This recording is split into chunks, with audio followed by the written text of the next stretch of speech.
Hello and welcome students. In the last video lecture, I had explained you question number 13 of chapter number 6 of accountancy, that is retirement or death of a partner. Now in this video lecture, we'll be doing question number 15th of your textbook, that is on page number 271. So let's read the question number 15.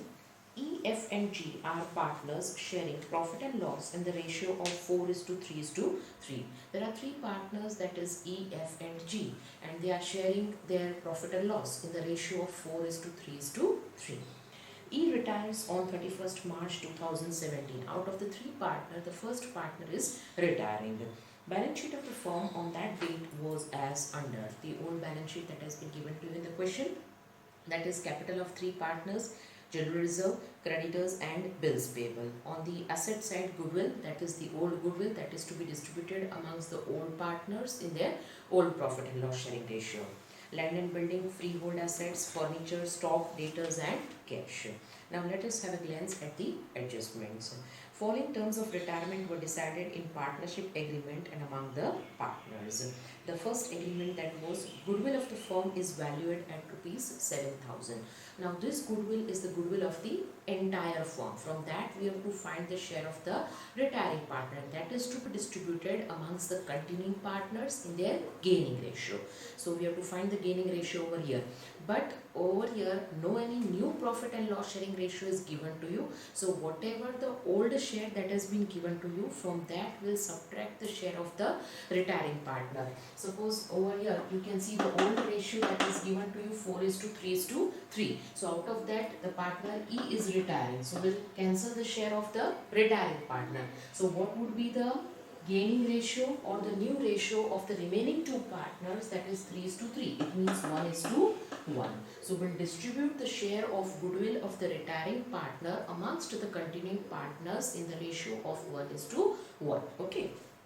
Next one, second adjustment, value of land and building rupees 7,000 and furniture rupees 2,000. Land and building, that is 6,000 given, we have to maintain the new value of land and building, that is 7,000. So increase in value of land and building. Furniture rupees 2,000 is decided. It means decrease in the value of furniture. It was previously mentioned at rupees 3,000. Now we have to record the new value, that is rupees 2,000. Stock is overvalued by 10%. Rupees 5,000 to be paid. Okay, stock is overvalued by 10%. Whatever the value that is given to you in the old balance sheet, that is overvalued. It means 6,600 balance is given to you in the old balance sheet of stock.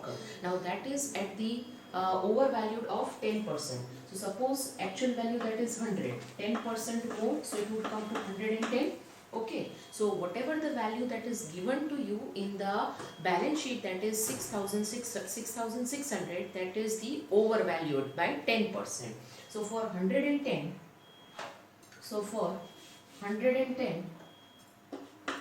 the value that would come to 6,600. Then for 100, how much? So by doing the cross multiplication, you will get the value of stock, that is rupees 6,000. So in the new balance sheet, the value of stock we have to show at rupees 6,000. So there would be decrease in the value of stock by rupees 600. Due to decrease, there would be loss, and that will be recorded on the debit side of revaluation account. Then afterwards, last adjustment, that is very important. F and G will bring third adjustment, half is remaining. Rupees 5,000 to be paid to E immediately and balance to be transferred to his loan account. Now E is the retiring partner. So whatever the amount that is to be paid to E, out of that 5,000 will be paid in cash, and whatever the remaining balance, that will be converted to his loan account. Fourth adjustment, F and G will bring necessary cash in equal proportion in such a manner that E is to be paid his dues fully. Now F and G, which are the continuing partners, they will bring the cash in such a way that the entire dues of the retiring partner, that is E, will be paid by them. And rupees 2,000 remaining as working capital. In such a way, they will bring the cash that the cash balance, closing cash balance, should be maintained at rupees 2,000. So whatever the difference comes, opening balance is given to you, closing balance has been given to you. So whatever the difference comes in the cash account, that much amount of cash will be brought by the continuing partners in order to pay to the retiring partner. So this adjustment is very important. So let's start the practical solution solution of this question. You can see on the board that I have prepared revaluation account, partners capital account, cash account and balance sheet after retirement. Now first of all we'll clear the balance sheet that has been given to you. First of all, the opening capital that has been given of all the three partners. So first entry on the partners capital account, that is by balance brought down 8,000, 5,000 and 2,000. Then afterwards general reserve, that is 2,000, that is to be distributed amongst all the three partners in their old profit and loss sharing ratio. So over here the old ratio, that is 4:3:3. So whatever the 2,000 that has been given to you, it will be distributed in 4:3:3. It would come to 800, 600 and 600. Then afterwards creditors and bills payable, no any adjustment is given to you. So as it is in the new balance sheet after retirement that I have mentioned, that is creditors 8,000 and bills payable, that is rupees 2,000. Now after completing liability side, let us look at the asset side. Asset side, first value that is given to you, goodwill, that is 1,000. Now this is old goodwill. Old goodwill will be recorded on the debit side of partners capital account, and always it will be distributed amongst all the partners in their old profit and loss sharing ratio. So 1,000 that has been distributed in 4:3:3. So it came to 400, 300 and 300. Then afterwards, after goodwill, the next value, that is of land and building. Land and building value that has been given to you, that is rupees 6,000. Now value of land and building rupees 7,000. You have to maintain the value of land and building at rupees 7,000. So instead of 6,000, the value of land and building has been increased by rupees 1,000. So due to increase in the value of land and building, profit has occurred to the firm. So due to profit occurred to the firm, it will be recorded on the credit side of revaluation account. So you can see I have written on the credit side of revaluation account by land and building by rupees 1,000, and on the asset side simultaneous entry, that is of land and building new value that I have shown, that is rupees 7,000. Always adjustment will be having two effect, and whenever you are giving one effect of adjustment, simultaneous second entry also you give together, so that you don't forget at the end any of the entries. Next one, that is furniture, rupees 2,000. So actual value that is given in the old balance sheet, that is through 3,000. You have to maintain the value, that is rupees 2,000. So there is decrease in the value of furniture by rupees 1,000. So there is loss occurred to the firm, and loss will be recorded on the debit side of revaluation account. So here you can see two furniture, that is rupees 1,000, and the new value of furniture that I have shown on the balance sheet, new balance sheet after retirement, that is 2,000. Okay. Then afterwards, third adjustment, stock is overvalued by 10%. Already we discussed that the new value of stock, that would be rupees 6,000, right? So stock value, new value that I have shown, rupees 6,000, and instead of 6,600, now we are maintaining the value of stock at rupees 6,000. So there is decrease in the value of stock by rupees 600. So that decrease in the value of stock will be recording on the debit side of revaluation account. So you can see I have written two stock, that is rupees 600. Whatever the loss, that will be recording on debit side, and whatever the profit that has occurred to the firm, that will be recorded on the credit side of the revaluation account. Now after completing the third adjustment, in that it is given 5,000 to be paid to E immediately and balance to be transferred to his loan account. Now 5,000 cash is to be paid to E. So whenever the cash is paid to E, so you can see the entry that I have written over here in partners capital account debit side. Partner E's capital account debit to cash account credit. Okay, so E's capital account debit over here, in E's capital account that I have written rupees 5,000, and to cash account, name of the opposite party, that is 5,000. So in cash account credit side that I have written, that is by E's capital account, that is rupees 5,000. So that much amount of cash has been gone out of the firm, so cash account has been credited. Okay, so that much capital of partner has been reduced, because now that partner is not existing as a partner because he has retired from the firm. That's why his capital account has been reduced and it has been debited. Okay, so partners capital entry would come partners capital account debit to cash account credit by rupees 5,000. Okay.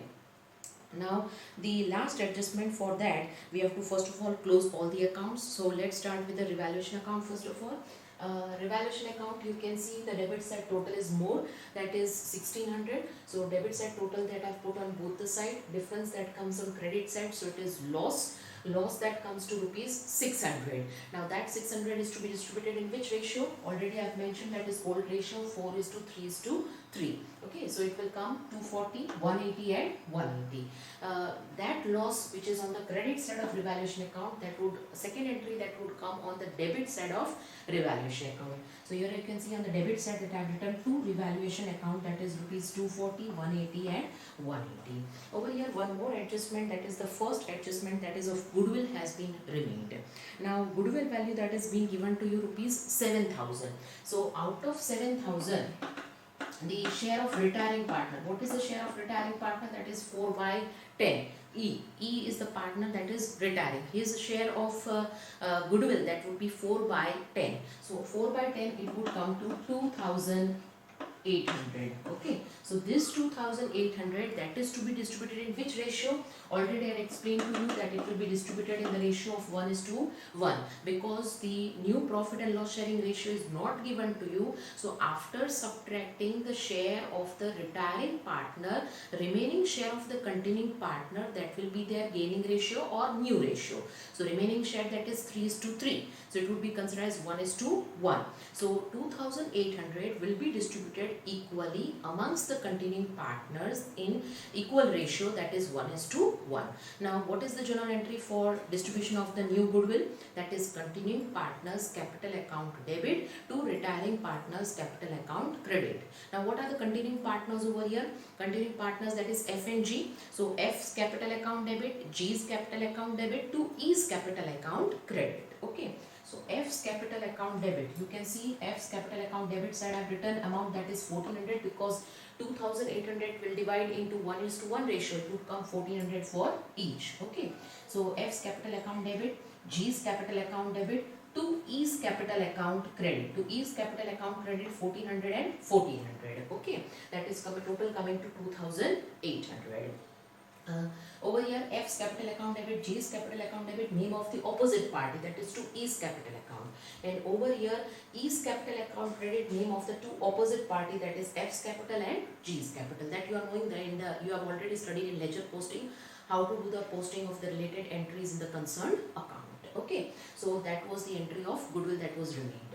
Now after closing the revaluation account and posting the loss in the partners capital account, we have to close the partners capital account. But we cannot close the partners capital account, because we have to find the cash which is to be brought by the continuing partners. But first of all, we'll find the loan account. Already it has been told in the third adjustment that 5,000 cash is to be paid to the retiring partner, and remaining balance will be considered as a loan of that partner. Okay, so we'll close the retiring partners account. Now retiring partner is E, total that comes to 11,600. Out of 11,600, or debit balance whatever is there, that will be subtracting. Remaining balance that would come to 5,960, that is the E's loan account. Whatever the difference after paying rupees 5,000 of the retiring partner, that is to be considered as a loan. So over here, see, to E's loan I have written that is 5,960, and that is the value that we have found out. Okay, so 5,960 will be shown in the liability side, because now E is not a partner.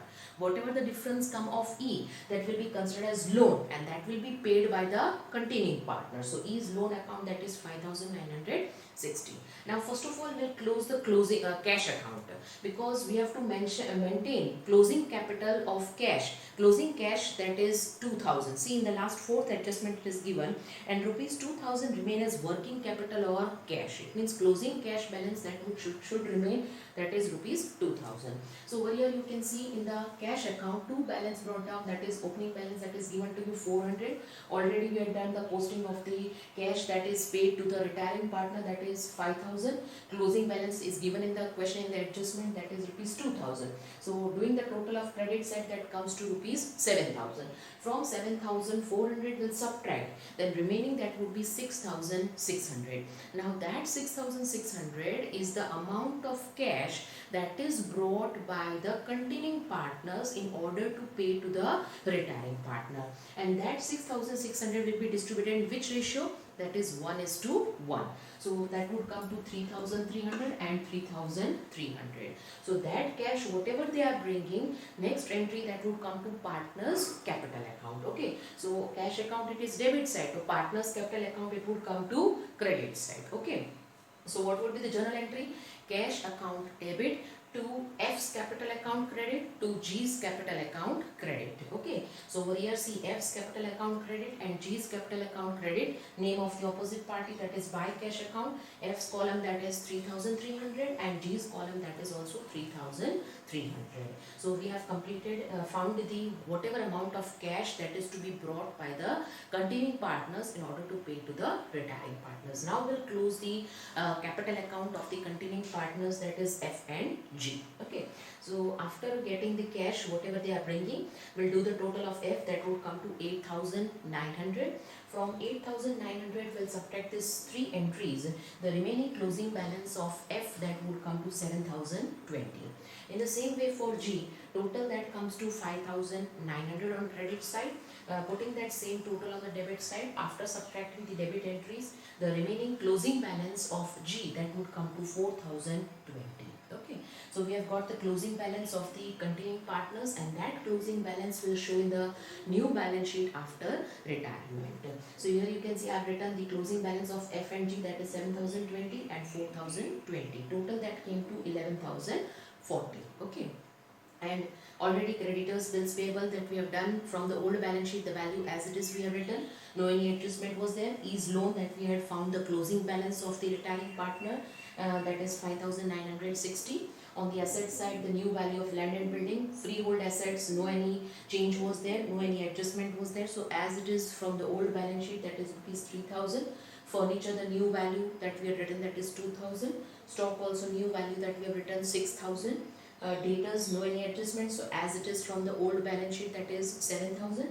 And cash closing balance, it was given in the adjustment to maintain closing balance, that is rupees 2,000. So here I have written closing cash balance, that is rupees 2,000. Now we have to tally the liability side and asset side. We have to do the total of it. You can see the total of both the sides, that is coming to rupees 27,000. It means our answer is correct. Okay, so that was the end of the sum. If the answer gets tallied, it means our answer is correct. So that's all for today, students. Still one more important topic of this chapter is left, that we'll be doing in the next video lecture. Till then, goodbye, keep practicing, stay blessed.